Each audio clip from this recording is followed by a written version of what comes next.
Welcome back to our channel. In today's video, we will guide you through the simple steps on how to send photos as documents in a WhatsApp chat. So, let's get started. Step 1. Open WhatsApp on your Android device. Step 2. Open a chat with the contact or group you want to send the photo to. You can choose an existing chat or start a new one. Step 3. Look for the attachment icon, usually represented by a paperclip or a plus sign. Tap on it to access the sharing options. Step 4. Among the options, select Documents. This will allow you to send the photo as a document instead of a regular image. Step 5. Now, browse through your device's gallery or file manager to find the image you wish to share. Once you've located it, tap on it to select it. Step 6. Finally, click on the send arrow icon, usually located at the bottom right corner of the screen.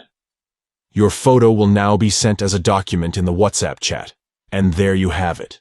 You've successfully sent a photo as a document in a WhatsApp chat. It's a convenient way to share images while preserving their quality.